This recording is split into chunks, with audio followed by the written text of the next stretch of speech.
The wedding ring felt cold in my hand. I was sitting on the floor of a hotel room in Las Vegas. My white dress was wrinkled. My makeup was ruined by tears. Just 3 hours earlier, I had become a wife. Now I was completely alone.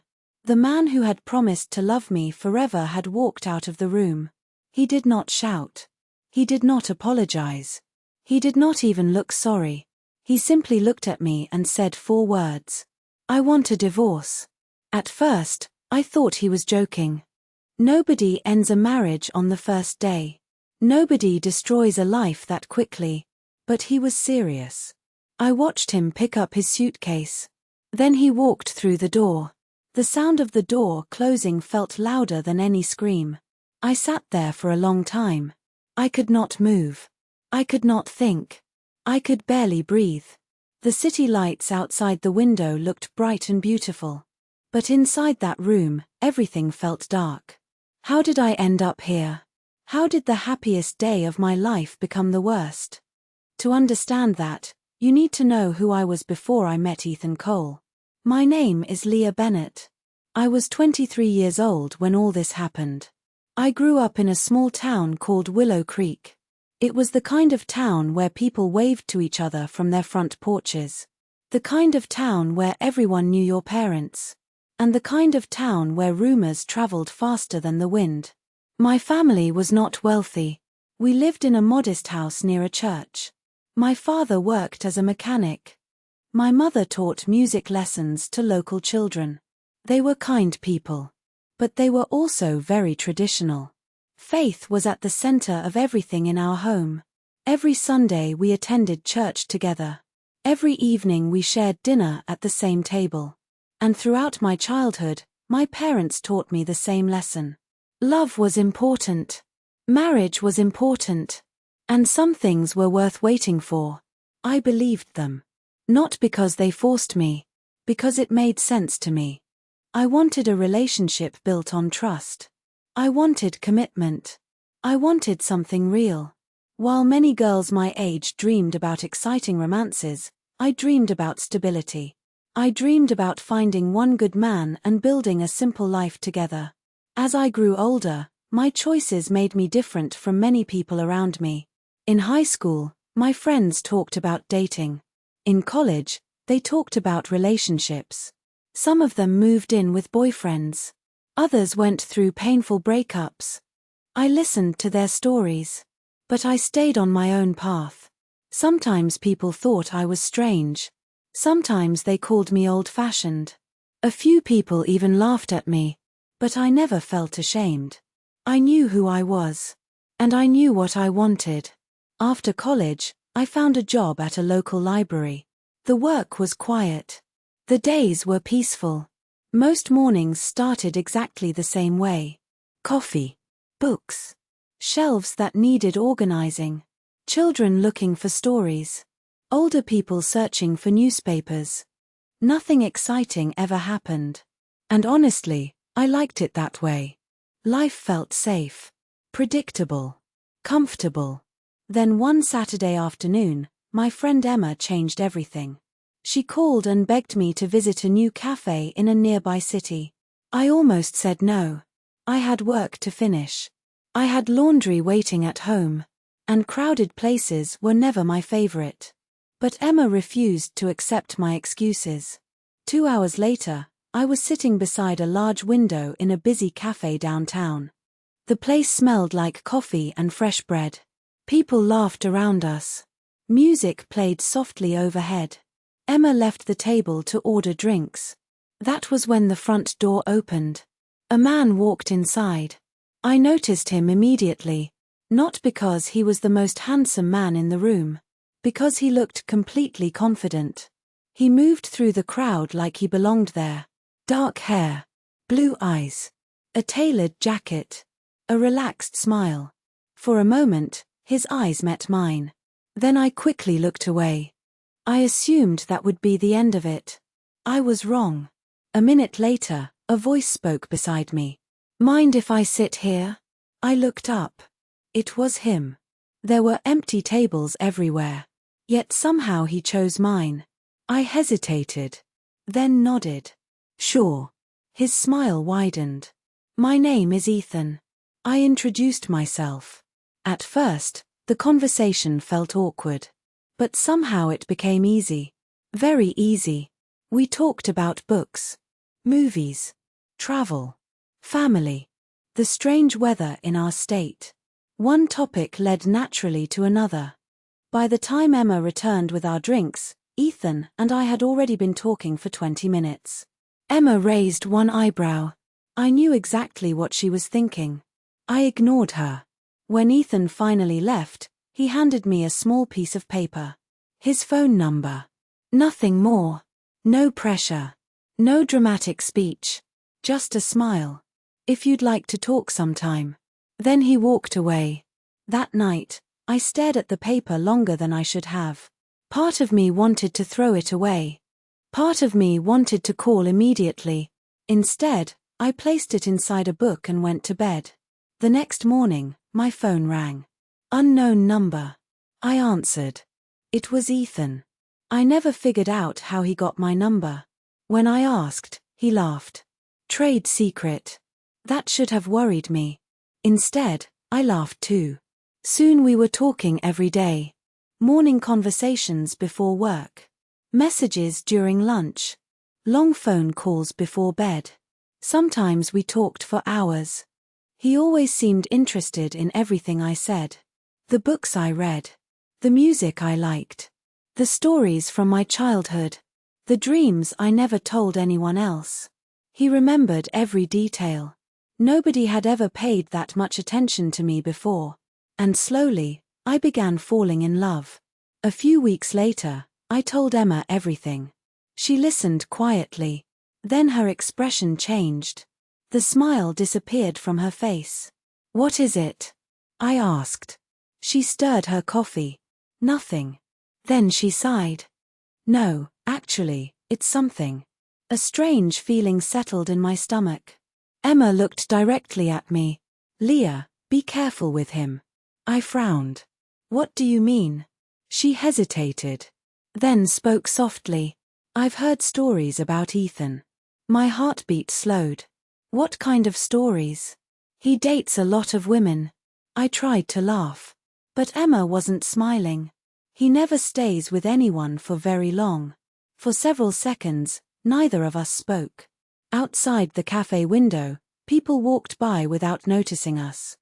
I looked down at my coffee. Part of me wanted to believe her. Part of me wanted to defend him. After all, Ethan had never given me a reason to doubt him. At least not yet. That night, Emma's warning stayed in my mind. But so did Ethan's smile. And deep inside, I wanted to believe that she was wrong. I wanted to believe that what we had was different. I had waited my entire life for the right person. Maybe I had finally found him. I didn't know it then.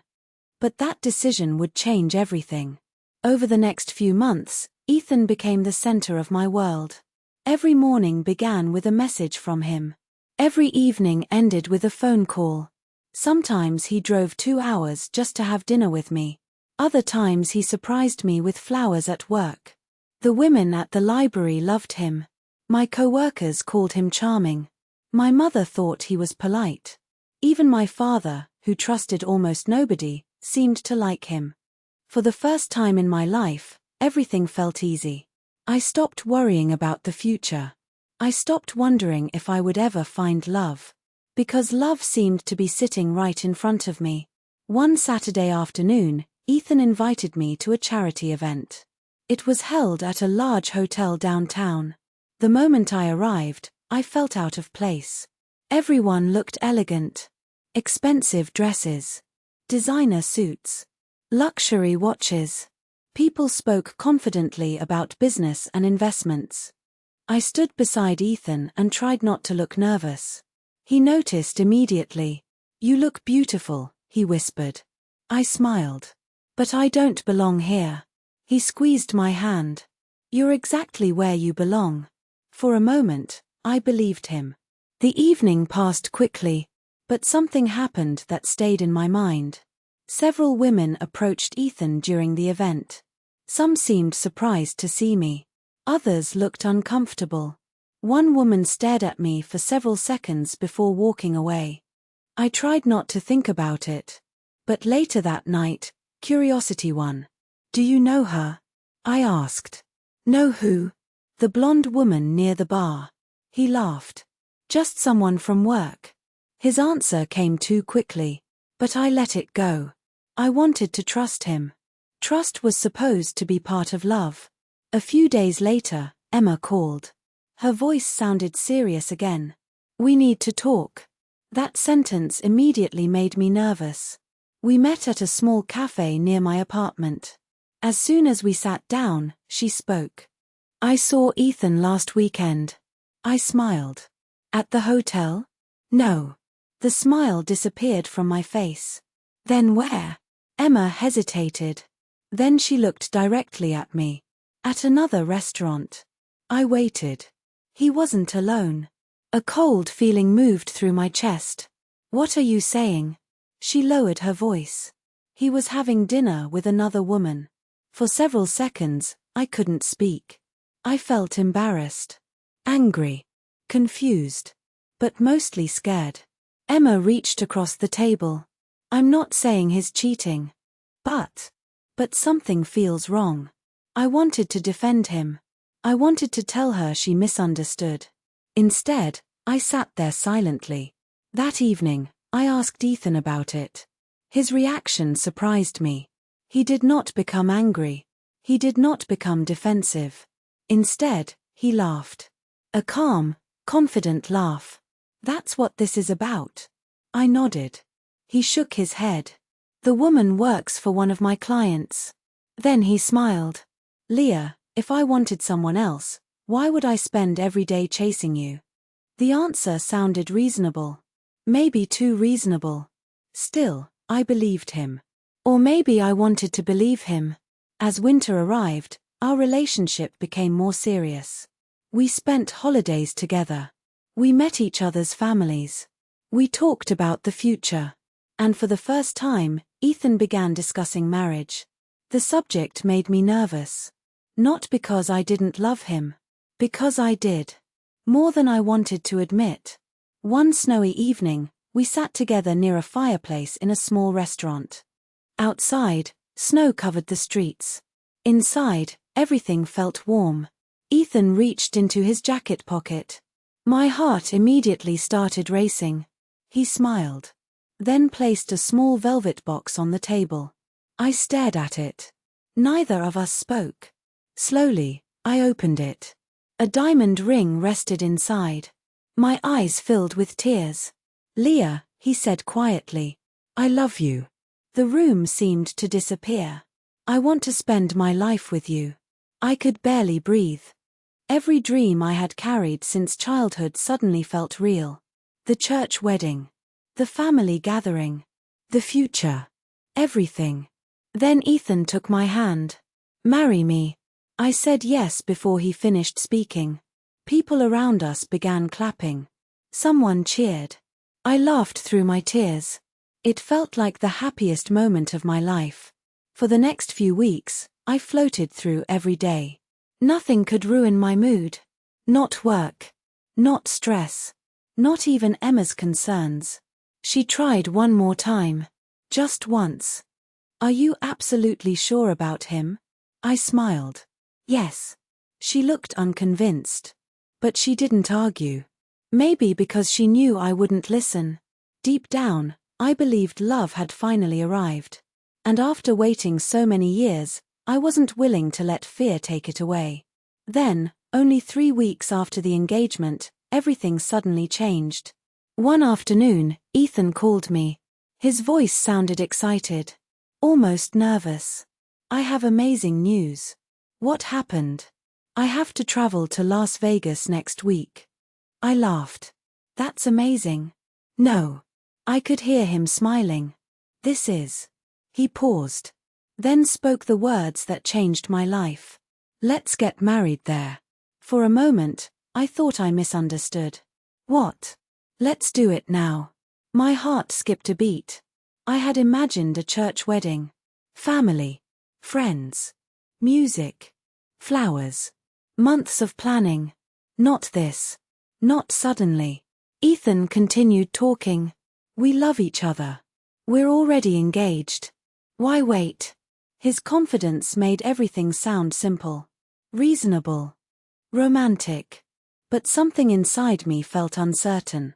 Very uncertain. That night, I barely slept. Part of me felt excited. Part of me felt afraid. And somewhere deep inside, a quiet voice kept asking the same question. Why was he in such a hurry? I didn't know it then. But the answer would destroy everything I believed about him. The week before our trip felt like a dream. I spent hours looking at wedding dresses online. Nothing expensive. Nothing fancy. I only wanted something simple and beautiful. Something that felt like me. My mother was disappointed when I told her our plans. She sat silently at the kitchen table for several minutes. No church, she finally asked. I shook my head. No family? I looked down. No. She sighed deeply. I could see the sadness in her eyes. This was not the wedding she had imagined for her daughter. Honestly, it was not the wedding I had imagined either. But every time doubts appeared, Ethan made them disappear. He spoke with confidence. He spoke with certainty. And I trusted him. Looking back now, trust came too easily. 2 days later, we boarded a plane to Las Vegas. It was my first time visiting the city. The moment we arrived, I felt overwhelmed. Bright lights covered every building. Music played everywhere. Crowds filled the streets. Everything seemed larger than life. Ethan looked completely comfortable. As if he belonged there. As if he had been there many times before. That thought crossed my mind briefly. Then disappeared. I was too excited to think about anything else. The next morning, I woke up before sunrise. I stood by the hotel window and watched the city slowly come alive. Today was my wedding day. The thought made me smile. I called my parents. My mother cried. My father wished me happiness. Even though they disagreed with my decision, they still loved me. That meant everything. A few hours later, I put on a simple white dress. Nothing extravagant. No long train. No expensive jewelry. Just a clean white dress and a small necklace. When I looked in the mirror, I barely recognized myself. I looked like a bride. For years, I had imagined this moment. And finally, it had arrived. Ethan knocked on the hotel room door. When I opened it, he smiled. For a second, he looked exactly like the man I loved. Handsome. Confident. Warm. You look beautiful, he said. My heart melted. Together we walked to a small wedding chapel. It sat between 2 large hotels. The building was simple. Almost ordinary. But I didn't care. The place felt special because of what it represented. A beginning. A future. A promise. Inside, there were no guests. No music from a choir. No family members wiping tears from their eyes. Only Ethan. Only me. And a man performing the ceremony. The vows were short. Simple. Direct. When it was my turn to speak, my voice trembled. I meant every word. Every promise. Every hope. Every dream. Then the ceremony ended. The officiant smiled. You may kiss your bride. Ethan kissed me. People clapped politely. And just like that, I became a wife. For several minutes, I felt happier than I had ever felt in my life. I believed my story had reached its perfect ending. I couldn't have been more wrong. That evening, we returned to our hotel. At first, everything seemed normal. We ordered dinner. We talked. We laughed. But slowly, something began to change. It started with small things. Tiny things. The kind of things people usually ignore. Ethan kept checking his phone. Every few minutes. Message after message. Call after call. His attention drifted away. When I asked if everything was okay, he forced a smile. Just work. Nothing more. The answer felt strange. What kind of emergency happens on a wedding day? Still, I said nothing. I didn't want to ruin the evening. Later, he poured himself a drink. Then another. Then another. The warmth in his voice slowly disappeared. The affection disappeared too. It was subtle. But I noticed. When I spoke, he barely listened. When I smiled, he hardly looked at me. An uncomfortable feeling settled inside my chest. The room suddenly felt colder. Around midnight, his phone rang again. He glanced at the screen. Immediately stood up. I need to take this. I watched him walk into another room. The door closed behind him. Minutes passed. Then more minutes. I sat alone on the edge of the bed. The city lights flickered outside the window. Cars moved through the streets below. Somewhere in the distance, people laughed. But inside our room, silence grew heavier. Almost an hour later, Ethan returned. Something about him seemed different. His face looked tense. His eyes avoided mine. "Is everything okay?" I asked. "Fine. Just one word. Nothing else." He climbed into bed without another conversation. Without another kiss. Without another smile. I lay awake staring at the ceiling. Something was wrong. I knew it. I felt it. But I couldn't explain why. The next morning, I woke up alone. At first, I wasn't worried. Maybe he went for coffee. Maybe breakfast. Maybe another work call. I showered. Got dressed. Waited. An hour passed. Then 2. Then 3. No message. No call. Nothing. I tried reaching him. Straight to voicemail. A knot formed in my stomach. By afternoon, panic began replacing confusion. I walked through the hotel lobby. I searched nearby cafes. I checked every place I could think of. Nothing. No Ethan. No explanation. No answers. When evening arrived, I returned to the room. Exhausted. Scared. Lost. Then I saw him. He was standing near the window. Looking out at the city. For a moment, relief flooded through me. Thank God. His back. I hurried toward him. "Where have you been?" He didn't answer immediately. Slowly, he turned around. And the look on his face made my blood run cold. There was no warmth. No love. No happiness. Nothing. It was like looking at a complete stranger. "Ethan." He took a deep breath. Then spoke calmly. Almost casually. "We need to talk." The moment I heard those words, fear rushed through my body. Because deep inside, I suddenly knew. Whatever happened next was going to change my life forever. "We need to talk." Those 4 words felt heavier than anything I had ever heard. I stood frozen in the middle of the hotel room. My heart was beating so hard that it hurt. "Ethan, what's wrong?" He looked away. For several seconds, he said nothing. Then he sighed. A long, tired sigh. The kind of sigh someone makes when they are about to leave a burden behind. When he finally looked at me again, I barely recognized him. The man standing in front of me was not the man who had proposed beside a fireplace. He was not the man who had called me every night. He was not the man who promised to spend his life with me. This man looked cold. Almost bored. I don't think this was a good idea. I blinked. What? Our marriage. The room suddenly felt smaller. I stared at him. Waiting for him to smile. Waiting for him to say he was joking. But he didn't. He simply stood there. Expressionless. "You can't be serious." "I am." My legs felt weak. "We got married yesterday." "I know. You said you loved me." He shrugged. The movement felt like a knife. I thought I did. I could not believe what I was hearing. Nothing made sense. Nothing. My voice started shaking. "Why would you marry me if you weren't sure?" He rubbed his forehead. As if I were the one causing him stress. I made a mistake. A mistake. The word echoed inside my head. A mistake. That was how he described our marriage. The most important day of my life. The future I had dreamed about for years. A mistake. Tears filled my eyes. Ethan, please. For the first time, I saw irritation flash across his face. He looked at his watch. As if he had somewhere else to be.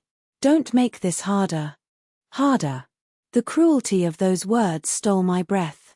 I stared at the wedding ring on my finger. Only yesterday it had felt magical. Now it felt heavy. Almost painful. There has to be another reason. His jaw tightened. Then he laughed quietly. Not a happy laugh. A cruel one.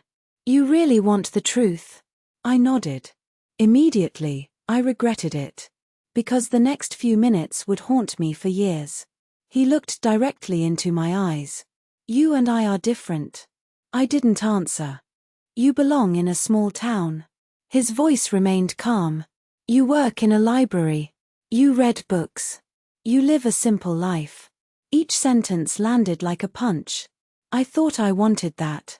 He shook his head. But I don't. My chest tightened. The tears would not stop. You knew who I was from the beginning. I know. Then why? He looked toward the window again. Because I got caught up in the fantasy. Fantasy. Another word that destroyed me. I wasn't a woman to him. I wasn't a partner. I was an experiment. A temporary dream. Something he tried. Then decided he didn't want. I felt completely broken. For months, I had trusted him. Loved him. Planned a future with him. And now he was throwing it away like old clothing. Is there someone else? The question escaped before I could stop it. For the first time, he hesitated. Only for a second. But I saw it. And that second told me everything. My stomach dropped. There is. He didn't answer. He didn't need to. The silence was enough. I covered my mouth. Suddenly every warning came back. Emma's concerns. The women at the charity event. The strange phone calls. The rushed wedding. Every piece finally fit together. And the picture was ugly. Very ugly. You used me. His eyes narrowed. I didn't use you. You married me. You abandoned me. You lied to me. Still he refused to admit it. Instead, he picked up his suitcase. The same suitcase he brought to begin our life together. Now he was using it to leave. Ethan, please don't do this. My voice sounded desperate. I hated it. But I couldn't stop. I loved him. Or at least I loved the man I thought he was. He walked toward the door. Without emotion. Without guilt. Without regret. I followed him. Crying. Begging. Trying to understand. Trying to fix something that had already died. Then he stopped. For one brief moment, hope returned. Maybe he had changed his mind. Maybe he finally understood what he was doing. Instead, he reached into his pocket. Pulled out a bank card. And placed it on the table. I stared at it. Confused. What is that? For your flight home. The humiliation was worse than the heartbreak. He thought money could solve this. He thought my marriage had a price. I felt something inside me crack. Not my heart. Something deeper. Something stronger. The part of me that still believed he cared. That part died right there. Without another word, he opened the door. Then he walked away. This time, he never looked back. The door closed. And the silence returned. I stood there staring at the empty doorway. Listening to the sound of my own breathing. The hotel room suddenly felt enormous. Too large. Too empty. Too quiet. Slowly, I slid down against the wall. The tears came harder than before. Hours passed. Maybe longer. I don't remember. I only remember darkness outside the window. And the terrible realization growing inside me. I was married. I was abandoned. And I was completely alone. The nightmare was only beginning. Because going home would prove even more painful than losing Ethan. The flight home felt endless. I sat beside the window and stared at the clouds. Around me, people laughed. Some watched movies. Others slept peacefully. Nobody knew that my marriage had lasted less than one day. Nobody knew that my heart felt completely shattered. Several times I almost called Ethan. Several times I picked up my phone. Each time I stopped myself. There was nothing left to say. He had already made his choice. When the plane landed, I felt sick. I wasn't ready to face anyone. Not my parents. Not my friends. Not even myself. The taxi ride home felt longer than the flight. Every mile brought me closer to reality. Closer to questions I could not answer. Closer to shame I did not know how to carry. When I finally reached my parents' house, my mother opened the door. At first she smiled. Then she realized I was alone. The smile disappeared immediately. "Where's Ethan?" I couldn't answer. The tears came before the words. My mother understood instantly.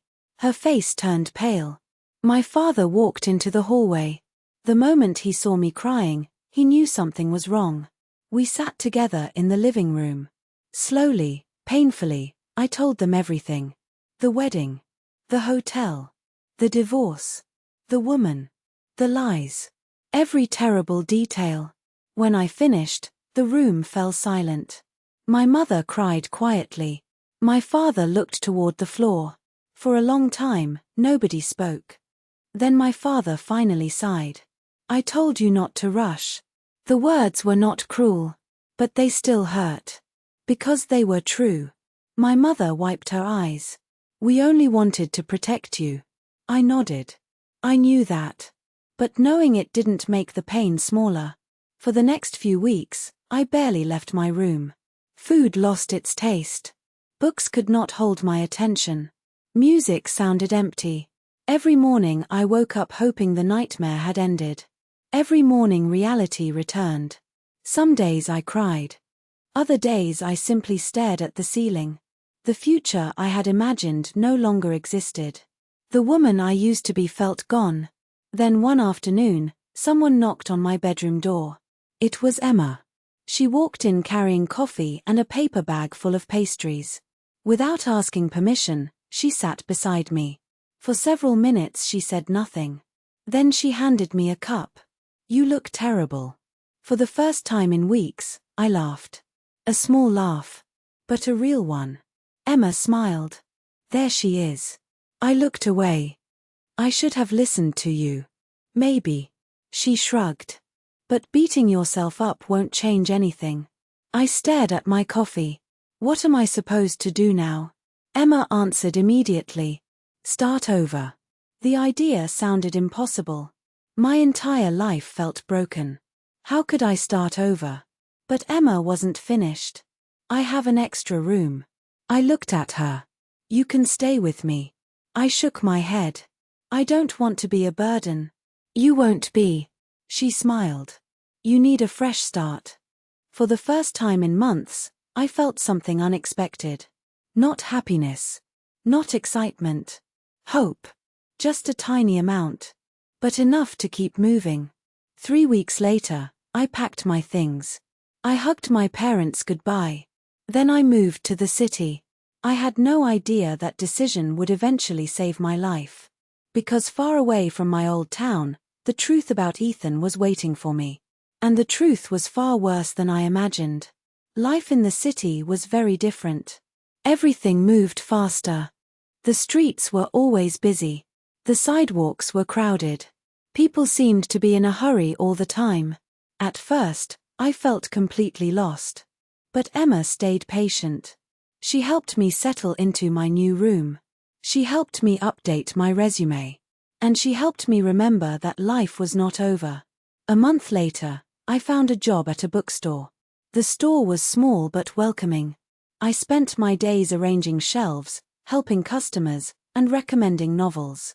The work was peaceful. For the first time in many months, I could breathe again. The pain was still there, but it no longer controlled every moment of my life. Some nights were harder than others. Sometimes I still dreamed about Ethan. Sometimes I woke up crying. But each morning became a little easier. Little by little, I started rebuilding myself. Then one ordinary afternoon changed everything. A customer walked into the bookstore carrying a business magazine. After paying for a book, she left the magazine on the counter. I picked it up absent-mindedly. Then my heart nearly stopped. Ethan was on the cover. I froze. For several seconds, I could not move. The same smile. The same blue eyes. The same face that had destroyed my life. Under the photograph was a headline. Young business star Ethan Cole expands his empire. My hands started shaking. I quickly opened the magazine. Page after page described his success. Technology companies. Real estate investments. Luxury developments. Millions of dollars. Powerful connections. Famous friends. I felt sick. During our entire relationship, Ethan never told me any of this. Not once. He always spoke about business in vague ways. He never mentioned money. Never mentioned wealth. Never mentioned that he was becoming one of the most talked about businessmen in the region. Why hide something so important? The question stayed with me all evening. Then I noticed something else. Near the end of the article was a photograph from a charity event. A beautiful woman stood beside Ethan. They looked very comfortable together. Too comfortable. Her hand rested on his arm. His body leaned toward hers. The caption identified her as Olivia Grant, daughter of a powerful investor. Rumors of an engagement had recently appeared online. I read that sentence 3 times. Rumors of an engagement. My stomach twisted. At that moment, everything suddenly made sense. The rushed wedding. The lies. The sudden divorce. The secret phone calls. The woman. He had probably been planning another future while standing beside me at the altar. I closed the magazine and sat quietly. Anger slowly replaced sadness. For months, I had blamed myself. I had replayed every decision, every conversation, every mistake. But now I saw something clearly. This was not my failure. It was his. For the first time since Las Vegas, I stopped seeing myself as a victim. And I started asking questions. The next day, I visited a lawyer. His office occupied the 3rd floor of an older building downtown. I almost turned around 3 times before going inside. Part of me still wanted to forget everything. But another part wanted answers. The lawyer listened carefully. I told him the entire story. The courtship. The wedding. The abandonment. The disappearance. When I finished, he sat quietly for a moment. Then he asked one question. "Do you still have the marriage certificate?" I nodded. His expression changed. "Good." My heart started beating faster. "What does that mean?" "It means you have legal rights." For months, I had felt powerless. For months, Ethan seemed untouchable. Now, for the first time, I heard something different. I had rights. I had options. And most importantly, I had proof. The lawyer explained everything carefully. The marriage was legal. The abandonment was documented. And Ethan could not simply pretend it never happened. When I left the office, I felt something I had not felt since before Las Vegas. Strength. Real strength. That evening, my phone rang. Unknown number. I answered. A familiar voice spoke. "Ethan." My entire body went tense. For several seconds, neither of us spoke. Then he laughed softly. "I heard you've been talking to lawyers." I gripped the phone tighter. "Maybe." His tone immediately changed. The friendliness disappeared. "What do you want, Leah?" Months ago, that voice would have frightened me. Not anymore. I looked out the apartment window. The city lights stretched into the distance. Then I answered calmly. "I want fairness." Silence. Then another laugh. But this time it sounded nervous. For the first time, Ethan realized something important. The woman he abandoned in Las Vegas was gone. And the woman speaking to him now was finally ready to fight back. The legal papers were sent 2 weeks later. I expected relief. Instead, I felt nervous. Every day I checked my phone. Every day I wondered what Ethan would do next. The answer came quickly. He fought back. His lawyers sent letters. His assistants made calls. They tried to pressure me into dropping the case. According to them, I was overreacting.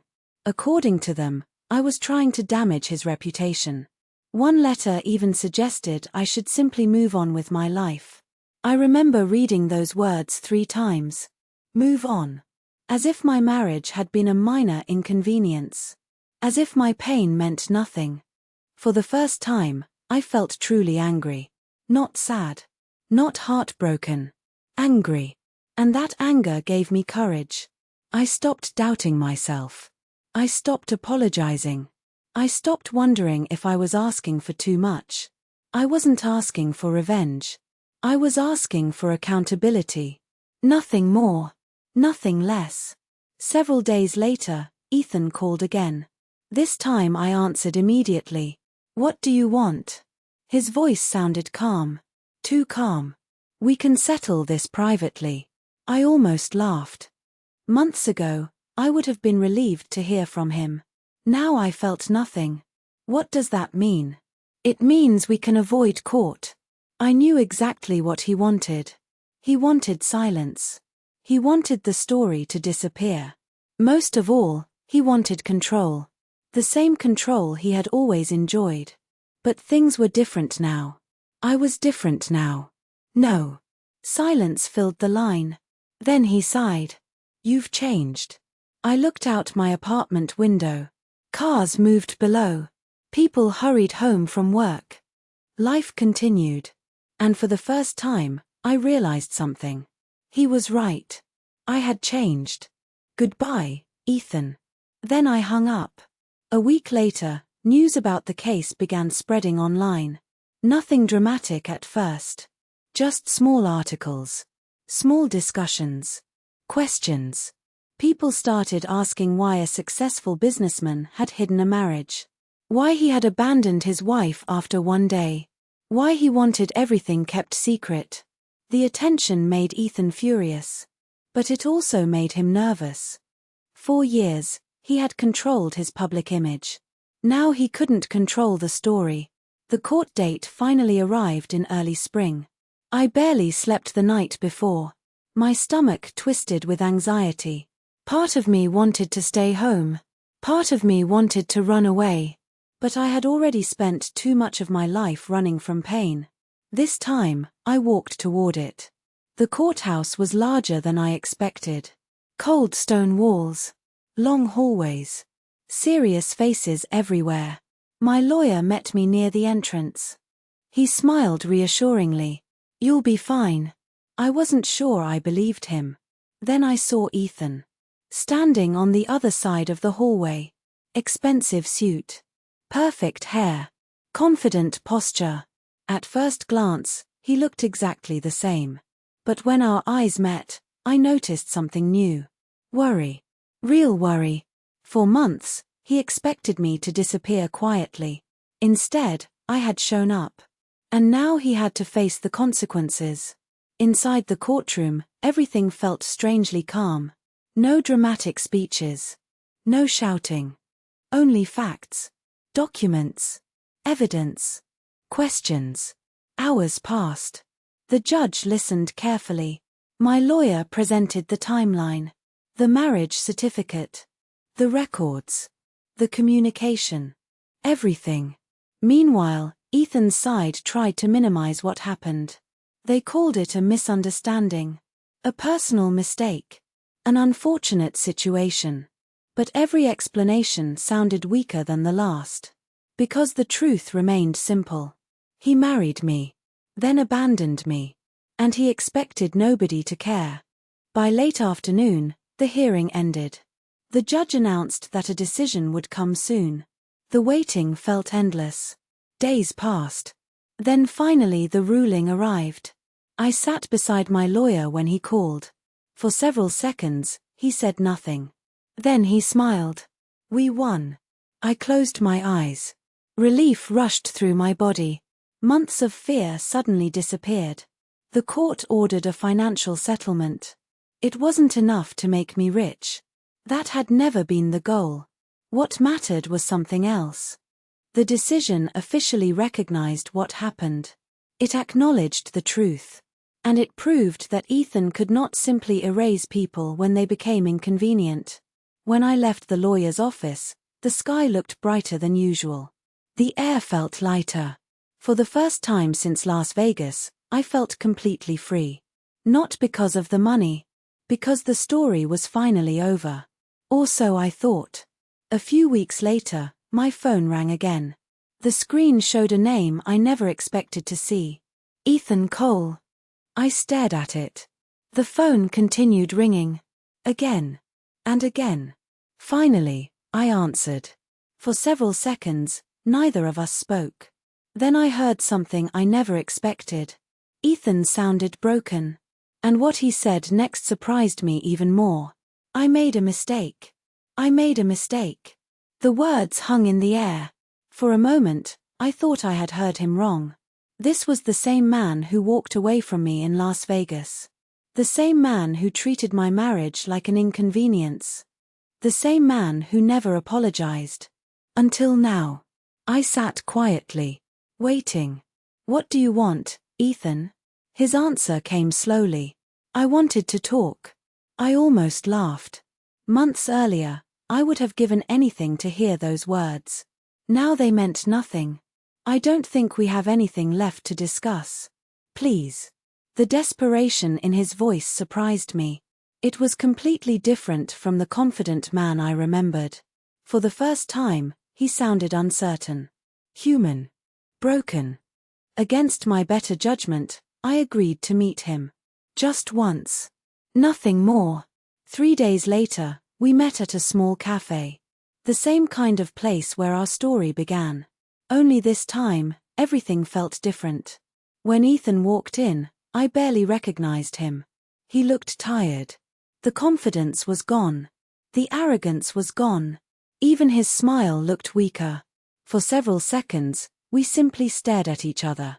Then he sat down. You look good. I ignored the comment. What do you want? He looked down at his coffee. For the first time in our entire relationship, Ethan seemed nervous. Very nervous. Then he finally spoke. Olivia left. I blinked. The name immediately brought back memories. The woman from the magazine. The woman standing beside him in photographs. The woman who had probably been there all along. I felt nothing. No jealousy. No anger.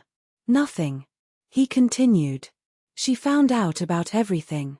I remained silent. The marriage. The court case. The lies. He laughed bitterly.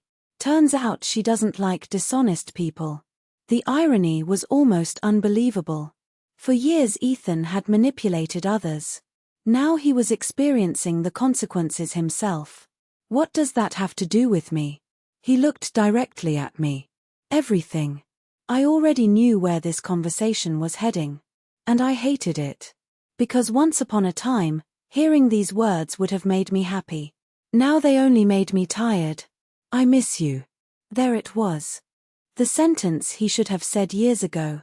The sentence that arrived far too late. I studied his face. Searching for the man I once loved. Searching for the future I once imagined. But I couldn't find either one. Because that future no longer existed. And neither did that version of me. I know I don't deserve another chance. He spoke quietly. I know I hurt you. You destroyed me. The words came out before I could stop them. His face fell. Good. He needed to hear them. For too long, he had avoided the truth. For too long, everyone protected him from consequences. Not anymore. For several moments, neither of us spoke. The cafe buzzed with conversation around us. Coffee machines hissed. People laughed. Life continued. Eventually Ethan looked up. His eyes were filled with regret. Real regret. Maybe for the first time in his life. "I'm sorry." The apology sounded sincere. And strangely enough, that made it harder. Because I had spent so long wanting those words. Now they no longer mattered. I smiled sadly. Not because I forgave him. Because I finally understood something. Closure does not always come from apologies. Sometimes closure comes from healing. Sometimes closure comes from moving forward. And sometimes closure comes from realizing that the person who hurt you no longer has power over you. I stood up. Ethan looked confused. "That's it." I nodded. "That's it." His face filled with panic. "Leah, please." I shook my head. "No." For the first time, there was no anger in my voice. No bitterness. No pain. Only certainty. "You taught me something important." His eyes followed me. "What?" I picked up my bag. Then I gave him the most honest answer I could. "You taught me that loving someone isn't enough." His shoulders slumped. I continued. "Respect matters. Trust matters. Character matters." The silence between us felt final. Complete. Finished. Then I smiled one last time. Not the smile of a woman waiting to be chosen. The smile of a woman who had already chosen herself. I walked toward the door. And this time, I was the one leaving. I never saw Ethan again. Months later, I used part of the settlement money to open a small bookstore. It wasn't large. It wasn't famous. But it was mine. Every shelf. Every chair. Every book. Mine. Sometimes customers asked about the framed photograph near the register. The photograph showed the day the store opened. I was smiling. Standing proudly beside the front door.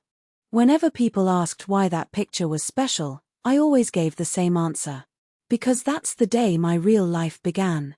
Years ago, I thought happiness meant finding the perfect man. I was wrong. Happiness began the moment I stopped building my future around someone else's promises. And started building it around my own dreams. Today, I still believe in love. I still believe in marriage. I still believe good people exist. But I no longer wait for someone to complete my life. Because my life is already complete.